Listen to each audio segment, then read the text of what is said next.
In Spain, the new Prime Minister-elect, Mariano Rajoy, is preparing to tell Spaniards the truth about the depth of the economic crisis they face, while warning there will be no miracles ahead.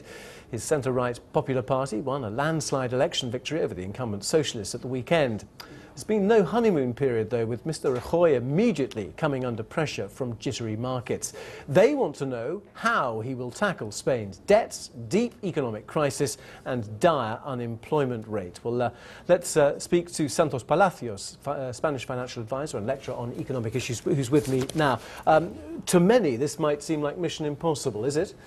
It really isn't. I mean, there are a number of measures that can definitely be taken without getting to the place where Italy and Greece are, which is essentially being forced by the European Union to take those measures. But Spain has the third largest deficit in the Eurozone, doesn't it? How is he going to be able to cut that and stimulate growth at the same time? This can definitely be done with what we call pro-growth austerity measures. Something that can definitely be done is cut the fat of the state.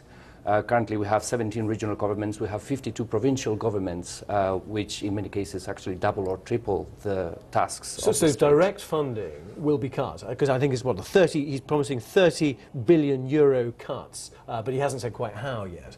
He hasn't said quite how, because you have to understand that during the electoral campaign everyone was in a stage of fright in the country, and of course not all of the measures have been able to be transmitted so far.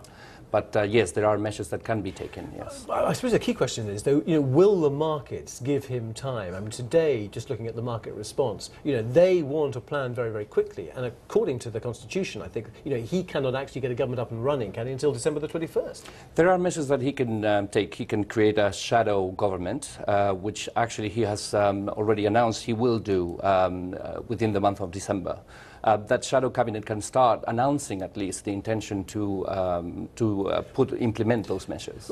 Are Spaniards, though, signed up to this? They've given him a landslide win, but that's basically because they didn't want the PSOE to win. Mariano Rajoy has tried 3 times before. He's not particularly charismatic. I mean, are they prepared to back him on this for what is going to be a very painful journey? Well, I mean, he has just received a very clear mandate, a very strong mandate with his absolute majority. And as we can see, the key difference between Spain and other countries in southern Europe, like Italy and Greece, is that we have shown a level of maturity and political cohesion that was lacking in those countries.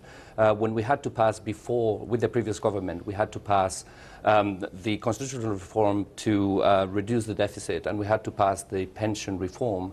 Actually, both parties agreed unanimously to pass those. So there's a level of understanding of what is needed in the country, which I think is going to help us through this period. To take the medicine like the Irish have. Absolutely. Okay. Yeah. Santos Palacios, thank you very much indeed for talking to us. Thank you.